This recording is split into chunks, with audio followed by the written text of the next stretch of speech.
बच्चों, आपके सामने हम आज बालक शब्द के रूप बताएंगे। संस्कृत भाषा में 7 विभक्तियों में हम आपको आज शब्द रूप बताने जा रहे हैं।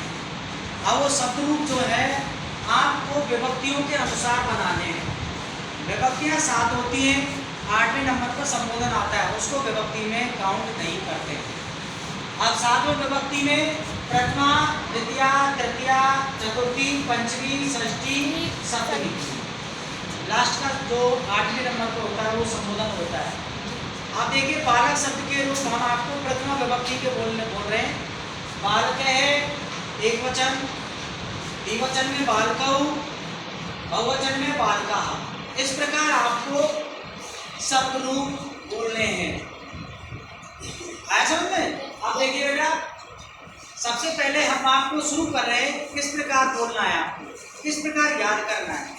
ये तरीका होता है बोलने का।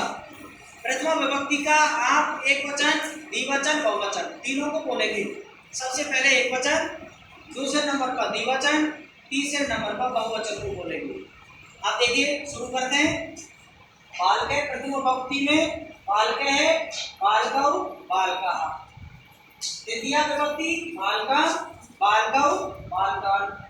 तृतीया विभक्ति बालके, बालकाभ्यां, बालकैः।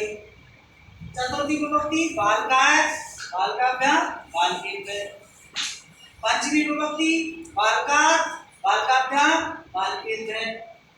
षष्ठी विभक्ति बालकस्य, बालकयोः, बालकानां। सप्तमी बालके, बालकयोः, बालकेषु। आप संबोधन में हे बालक है, हे बालकौ, हे बालक। इस प्रकार आप दोबारा से देखिए, दोबारा से रिवर्स कर लेते हैं, दोबारा से बोल लेते हैं। प्रथमा बालके, बालकौ, बालका, प्रथमा। द्वितीया बालकं, बालकौ, बालकान्। तृतीया बालके, बालकाभ्यां, बालकैः।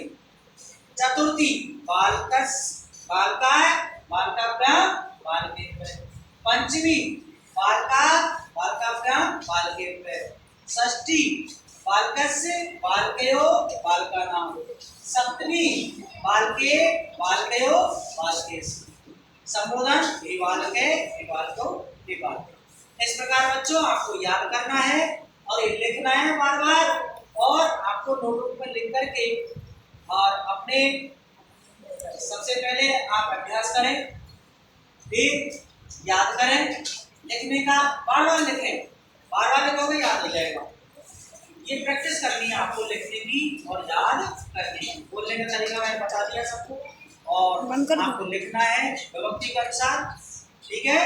और अब आप समझ गए होंगे इसको। इसी प्रकार आपको अन्य जैसे राम शब्द के रूप, लता शब्द के रूप, धेनु शब्द, पिता शब्द, मति शब्द, रमा शब्द, ये आपको याद करने हैं। ये अकारांत पुल्लिंग, अकारांत किसमें है? पुल्लिंग। अकारांत पुल्लिंग है ये, अकारांत, अकारांत ये पुल्लिंग शब्द है। क्या है? पुल्लिंग। क्योंकि बालक पुरुष जाति का है, बालक पुरुष जाति का है, इसलिए बालिका स्त्रीलिंग है, तो उसको इकारांत बोलेंगे। समझ गए? आकारांत, बालिका आकारांत है। अब नदी शब्द के रूप आ गए, उसमें इकारांत आता है, ठीक है ना। इस प्रकार ये आकारांत है, अकारांत शब्द है, पुल्लिंग है। ये बालक शब्द के रूप आपको इस प्रकार याद करने हैं। आपने, मुझे पता है आप याद करोगे निश्चित रूप से, पूर्ण विश्वास है, और याद करके मुझे कल सुनाओगे। थैंक यू, बहुत बहुत धन्यवाद।